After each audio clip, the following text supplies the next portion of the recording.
নমস্কার। আজ আমরা আবার মিলিত হয়েছি 1 বছর পর। তবে হ্যাঁ, সশরীরে নয়, ভার্চুয়াল মাধ্যমে। আশা করি আপনারা সকলে ভালো আছেন। মাধ্যমটা পাল্টে গেলেও অকেশনটা কিন্তু পাল্টায়নি। অকেশনটা একই রয়ে গেছে। বিশ্ব যোগ দিবস, ইন্টারন্যাশনাল যোগা ডে। যোগ ভারতীয় উপমহাদেশের এক ঐতিহ্যবাহী শারীরবৃত্তীয় মানসিক সাধন প্রণালী। বিংশ শতাব্দীর প্রথম দিকে সারা বিশ্বে যোগের সফল প্রচার প্রসার ঘটে। 1980-র দশকে পশ্চিমী দেশগুলোতেও যোগের প্রসার লাভ করে। আসলে স্বামী বিবেকানন্দের বিশ্বজয়ের পর থেকেই ভারতীয় দর্শন তথা যোগের প্রতি সকলের আগ্রহ বাড়ে। 5000 বছরের পুরনো সিন্ধু সভ্যতার নিদর্শনেও উপবিষ্ট আসনের ছবি পাওয়া গেছে। বর্তমানে ঋষি পতঞ্জলি সৃষ্ট অষ্টাঙ্গ যোগই আমাদের মধ্যে বহুলভাবে প্রচলিত রয়েছে। এই অষ্টাঙ্গ যোগের ধাপগুলি হচ্ছে যম, নিয়ম, আসন, প্রাণায়াম, প্রত্যাহার, ধারণা, ধ্যান, সমাধি। এই যম, নিয়ম, আসন, প্রাণায়াম, প্রত্যাহার এই প্রথম 5টিকে বলা হয় হঠযোগ এবং শেষের 3টি ধারণা, ধ্যান, সমাধিকে বলা হয় রাজযোগ বা মানসিক যোগ। এই প্রথম 5টাকে, যেটা যম, নিয়ম, আসন, প্রাণায়াম, প্রত্যাহার, এর প্রথম দুটো হলো আবার এথিক্যাল যোগ বা নৈতিক যোগ, মানে যম নিয়ম। আসলে এখানে আমাদের নিয়ম কানুন, সত্যি কথা বলা, মিথ্যে কথা না বলা, বিভিন্ন চারিত্রিক দিকগুলোকে এখানটায় বোঝানো হয়েছে।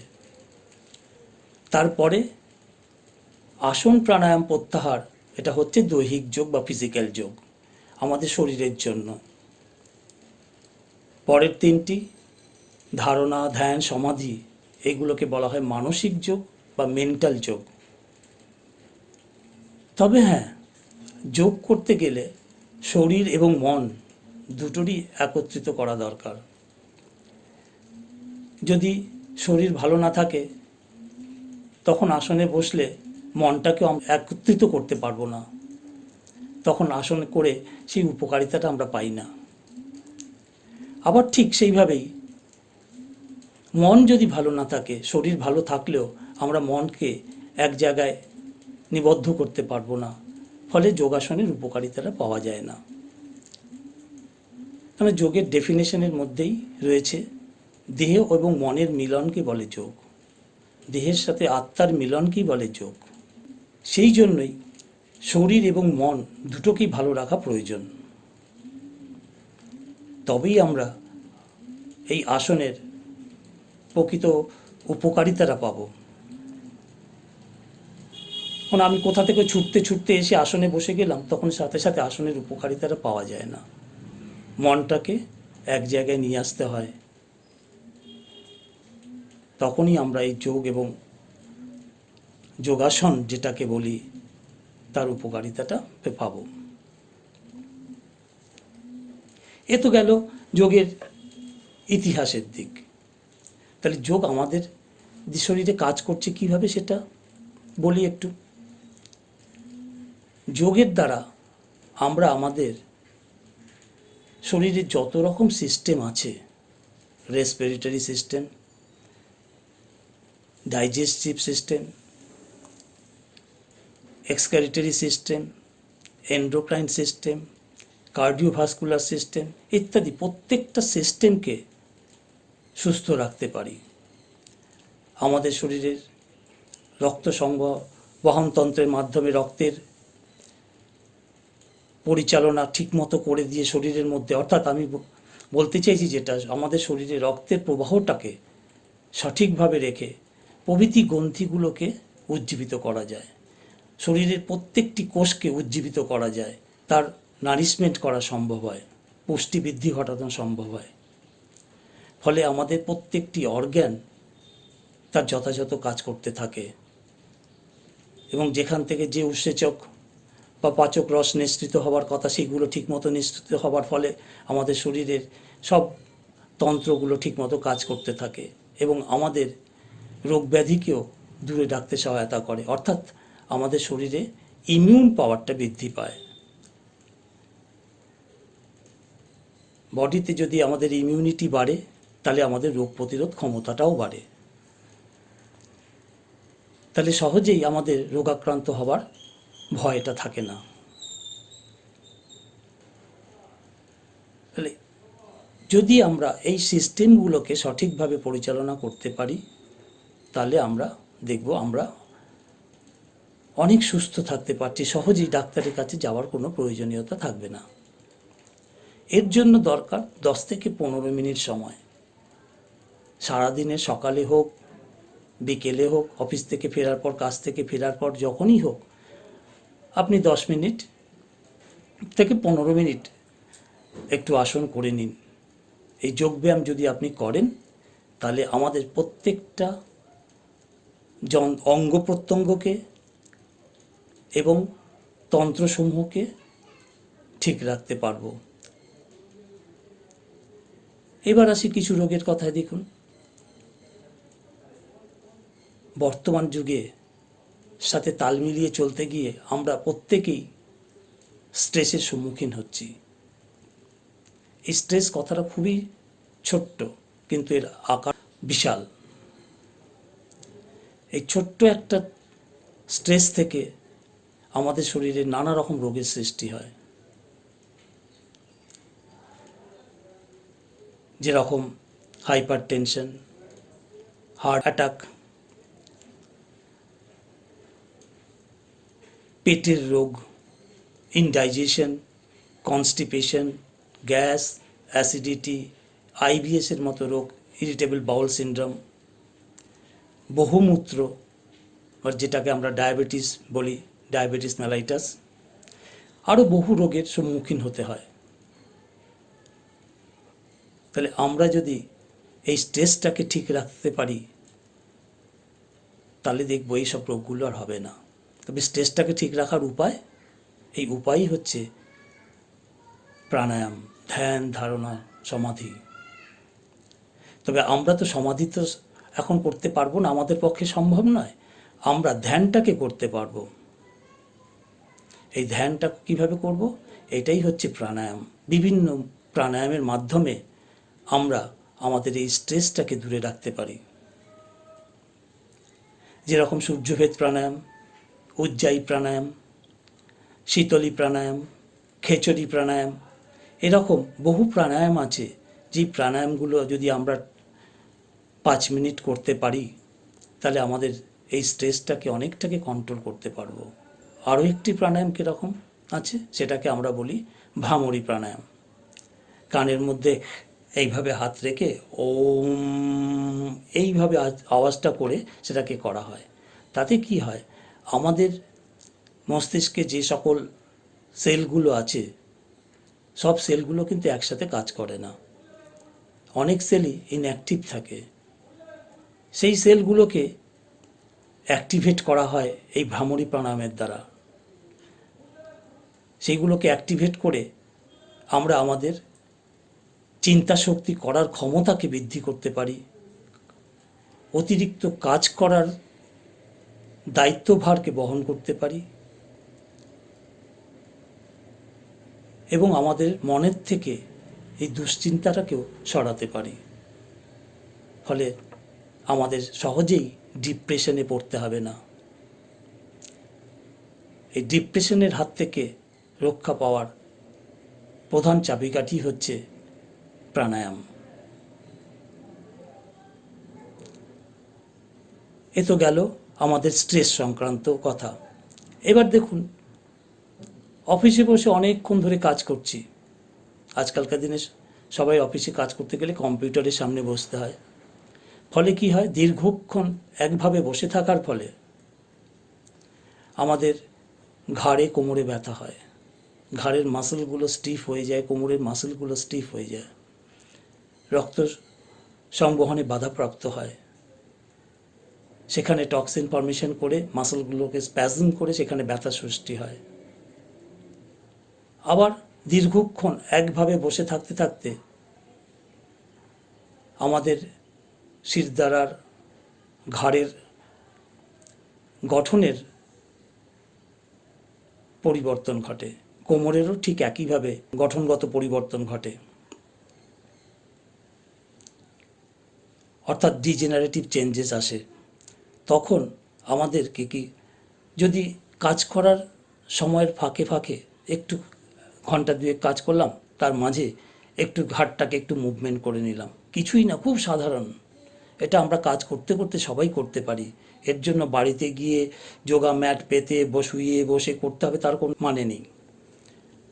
আপনি চেয়ারে বসে অফিসে বসে কাজ করতে করতে ঘাটটাকে ডান দিকে ঘোরালেন, সোজা করলেন, বাঁ দিক ঘোরালেন, সোজা করলেন, এইভাবে 10-15 বার করে নিন। তাতে দেখবেন ঘাড়ের মাসলগুলো ফ্রি হয়ে গেছে, ব্লাড সার্কুলেশনটা নর্মাল হয়ে আসবে, সেখান থেকে টক্সিনটাকে সরিয়ে দেবে, ঘাড়ের ব্যথাটাকে কমিয়ে দেবে। অনেক সময় ঘাড়ের থেকে ব্যথাটা আস্তে আস্তে কাঁধের দিকে আসে কাজ করতে করতে, তখন কি করা হয়, আপনি পাশে আপনি হাতটা রেখে সোজাভাবে এইভাবে শোল্ডারটাকে ক্লক এবং অ্যান্টি ক্লকভাবে ঘুরিয়ে নিন, তাহলেও দেখবেন ঘাড়ের ব্যথার সাথে সাথে শোল্ডারের যে ব্যথাটা আসে, কাঁধের দিকে ব্যথাটাও কমে যাবে, আপনি ফ্রিভাবে কাজ করতে পারবেন। আর কোমরে যখন ব্যথাটা হচ্ছে তখন কি করবেন, তখন চেয়ারের হাতলে এরভাবে হাতটা রেখে কোমরের দিক থেকে পেটটাকে সামনের দিকে ঠেলবেন, আর বুকের দিকটা থেকে শোল্ডারের দিকে পেছন দিকে স্ট্রেচ করবেন, একটু স্টে করুন, আবার সোজা হয়ে যান, এইভাবে 5-10 বার করুন, দেখুন কোমরের ব্যথা থেকেও আপনি আরাম পাবেন, কোমরের ব্যথাটাও কমে যাবে। এইভাবে যদি আপনারা করতে থাকেন তাহলে দেখবেন সহজে কোমরে ঘাড়ের ব্যথার জন্য আপনাদের ওষুধ খেতে হবে না। কথায় বলে prevention is better than cure. আগে থেকেই আমরা যদি এরকমভাবে করতে থাকি তাহলে সহজে রোগাক্রান্ত হব না, ওষুধ খাওয়ারও প্রয়োজন নেই। এবার আসি হাঁটুর ব্যথা, এটা একটা কমন রোগ আজকালকার দিনে, অস্টিও আর্থারাইটিস অফ নি জয়েন্ট। তাহলে এই হাঁটুর ব্যথার জন্য কি করবেন, চেয়ারে বসে অফিসে কাজ করছেন, পাটাকে কি করবেন, সামনের দিকে একটু সোজা করে ওপরের দিকে তুলে দিন, আবার নামিয়ে দিন, আবার ওপরের দিকে তুলে পায়ের পাতাটাকে একটু সামনের দিকে টেনে রেখে পাটাকে টান টান করুন, আবার নামিয়ে দিন। সহজে যদি সেইভাবেও জায়গা না থাকে, পাটাকে একটু টান টান করে দিয়ে থাই মাসেলটাকে একটু টাইট করুন, ছেড়ে দিন, থাই মাসেলটাকে একটু টাইট করুন, একটু ছেড়ে দিন। এইভাবে করলেও দেখবেন মালাই চাকিটা ওপরে উঠছে নামছে। থাই মাসেলটাকে কন্ট্যাক্ট করার ফলে কি হয়, যেটাকে আমরা কোয়াড্রিসেপ মাসেলস বলি, এটা আমাদের প্যাটেলাকে, নি জয়েন্টটাকে ধরে রাখে। এই মাসেলের স্ট্রেনথেনিং করতে পারলে আমাদের হাঁটুর ব্যথাটা কমে যায়। আরেকটা কীরকম, বাড়িতে বসে যদি আমরা করি, পা ছড়িয়ে বসে স্বল্প মহামুদ্রা, একটা পায়ের পাতা ভেতর দিকে টানবো, একটা পায়ের পাতা বাইরের দিকে স্ট্রেচ করব, সোজা হয়ে বসে পাটা টান টান করে বসে বসতে হবে, কোমরের দ্বারাটা সোজা করে হাত পাশে রেখে বসলাম, বসে পাটাকে সোজা করে দিলাম, দিয়ে দুটো পাকে সোজা করা থাকছে। এবার ডান পায়ের পাতাটাকে ভেতর দিকে টানছি, বা পায়ের পাতাটাকে বাইরের দিকে ঠেলছি, আবার বা পায়ের পাতাটাকে ভেতর দিকে টানছি, ডান পায়ের পাতাটাকে বাইরের দিকে ঠেলছি। এইভাবে যদি আমরা করি তাহলেও দেখবো আমরা হাঁটুর ব্যথা থেকে উপকার পাচ্ছি। এরপরে যদি পেটের রোগ, কার না আছে বলুন আজকালকার দিনে, গ্যাস, অ্যাসিডিটি, কনস্টিপেশন, এগুলো লেগেই আছে আমাদের।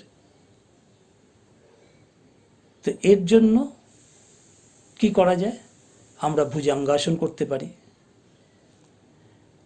পবনমুক্ত আসন করতে পারি, উত্থিত পদাসন করতে পারি, জানুশিরাসন করতে পারি, উড্ডিয়ান বন্ধ মুদ্রা করতে পারি, যোগ মুদ্রা করতে পারি, অগ্নিসার মুদ্রা করতে পারি।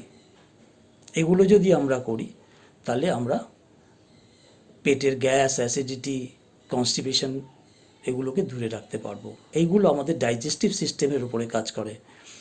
এই আসনগুলো ঠিকমতো করলে আমাদের ডাইজেস্টিভ সিস্টেমটা ফাংশনটাকে ঠিক করে পেটের ইন্ট্রা অ্যাবডোমিনাল প্রেশার বাড়িয়ে আমাদের কনস্টিপেশন, গ্যাস, অ্যাসিডিটিগুলোকে ঠিক করে। তাহলে এবার দেখুন আরেকটা রোগের কথা যেটা বলছি সেটা হচ্ছে বহুমূত্র, ডায়াবেটিস মেলাইটাস, ব্লাড সুগার। এই ব্লাড সুগার একটা মারাত্মক রোগ। এটার হাত থেকে আপনি কিভাবে রেহাই পাবেন? এখানেও আপনি ভুজঙ্গাসন করুন,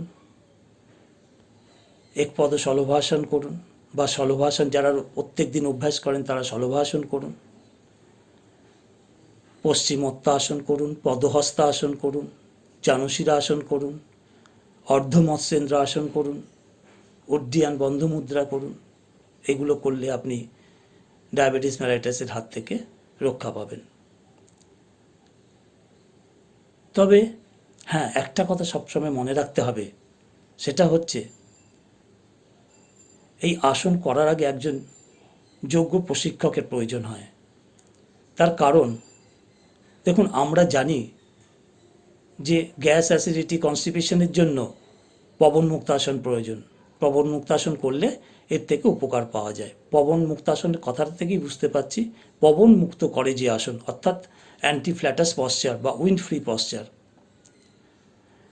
কিন্তু যদি আপনার হাইপার টেনশন থাকে, বা হার্টের সমস্যা থাকে, বা পেটে আলসার থাকে, তখন কিন্তু আপনি পবন মুক্তাসন করতে পারবেন না। কারণ প্রত্যেকটা আসনের একটা কন্ট্রাইন্ডিকেশন আছে। সেই কন্ট্রাইন্ডিকেশনটা আমাদের জানা প্রয়োজন। আমরা বিভিন্ন বাজার থেকে বই কিনলে তার উপকারিতাটা পাই, কিন্তু সেখানে তার কন্ট্রাইন্ডিকেশনগুলো পাই না। এই কারণেই প্রয়োজন একজন যোগ্য যোগ বিশেষজ্ঞের। তাহলে তখন আপনি কিভাবে পবন মুক্তাসন করতে পারবেন? যদি আপনার হার্টের সমস্যা থাকে অথবা হাইপার টেনশন থাকে, তখন আপনি শুধু পবন মুক্তাসনটা ডান পায়ে করতে পারবেন, বা পা আর জোড়া পায়ে করতে পারবেন না। সেটা করলে আপনার উপকারের চাইতে অপকারটাই বেশি হবে।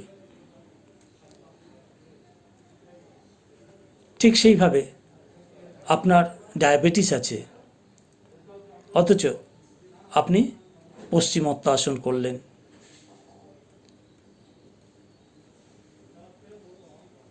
অর্ধকূর্মাসন করলেন, জানুশিরাসন করলেন, তাহলে কি হবে? আপনার কোমরের ব্যথাটা বেড়ে যাবে। তাহলে কি আপনি ডায়াবেটিস রোগের জন্য যোগাসন করবেন না? নিশ্চয়ই করবেন। তখন কি করা প্রয়োজন? তখন করা প্রয়োজন ভুজঙ্গাসন করুন, আপনার কোমরের ব্যথা কমবে, সাথে সাথে সুগারকেও কন্ট্রোল রাখার জন্য হেল্প করবে। একপদ শলভাসন করুন, অর্ধমৎস্যেন্দ্র আসন করুন, ফ্লেক্স লেগে মানে এক পা ভাঁজ করে পবন মুক্ত আসন করুন।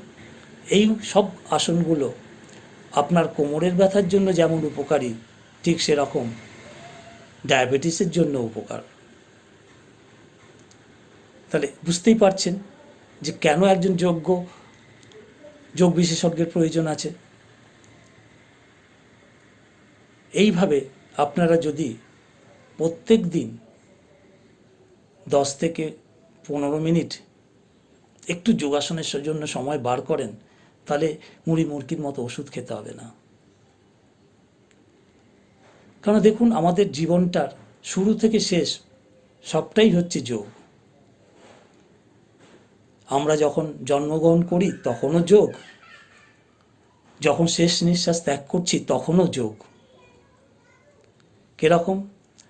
আমরা যখন মাতৃগর্ভে থাকি, মাথাটা নিচের দিকে, পাটা ওপরের দিকে, এটাকে শীর্ষাসনের দ্বিতীয় ধাপ বলে। আবার যখন আমরা শেষ নিঃশ্বাস ত্যাগ করছি, যে আসনে যেভাবে শুয়ে থাকছি সেটাকে বলা হয় শবাসন। শব মানে দেহ, মৃতদেহ। তাহলে সেটাকেও আমরা বলছি আসন, শবাসন। তাহলে শুরু থেকে শেষ, এই যখন আমরা চেয়ারে বসে দেখুন কাজ করছি বা সব কিছু করছি, চেয়ারে বসছি, সেটাকে আমরা বলছি উৎকটা আসন। আবার যখন মেঝেতে বাবু হয়ে বসছি সেটাকে বলছি সুখাসন। তাহলে দেখুন, আমাদের জীবনের প্রতিটা মুহূর্তেই কিন্তু আমাদের যোগ রয়েছে, কিন্তু এর উপকারিতাটা আমরা বুঝতে পারি না। তার কারণ আগেই বললাম, দেহ এবং মনের মিলনটা আগে করতে হয়। এই দেহ এবং মনের সংযোগ স্থাপন করলেই তখনই তার উপকারিতাটা পাওয়া যায়। কারণ আমি এখন আসন করছি, এই মানসিকতাটাকে নিয়ে আসতে হয়, তাহলেই আমরা এর রোগের থেকে উপকার পেতে পারি। তাছাড়া দেখুন, সব কিছুর মধ্যেই আমাদের যোগাসন, যোগ রয়েছে, যোগ শব্দটি লুকিয়ে রয়েছে। এই যে আপনাদের সাথে আমার যোগাযোগ হচ্ছে, এটাও দেখুন একটা যোগাযোগ। আমরা বলি, আমরা যখন কিছু খাই, কোথাও গেলে কেউ কিছু আমাদের দিল, সেটাকে আমরা কি বলি? জলযোগ। প্রকৃতি যখন রুষ্ট হয়, তখন আমরা এটাকে বলি দুর্যোগ। তাহলে প্রতিটি মুহূর্ত আমাদের সাথে যোগ ওতপ্রোতভাবে জড়িয়ে আছে। তাহলে আসুন আমরা প্রত্যেকে আজকে একটা শপথ করি, প্রতিদিন আমরা অন্তত নিজেদেরকে সুস্থ রাখার জন্য 10 থেকে 15 মিনিট যোগাসন করব। এই ওথ নিয়েই আমরা আজকে এখান থেকে আমাদের অনুষ্ঠান শেষ করব। নমস্কার, ভালো থাকবেন, জয় যোগা।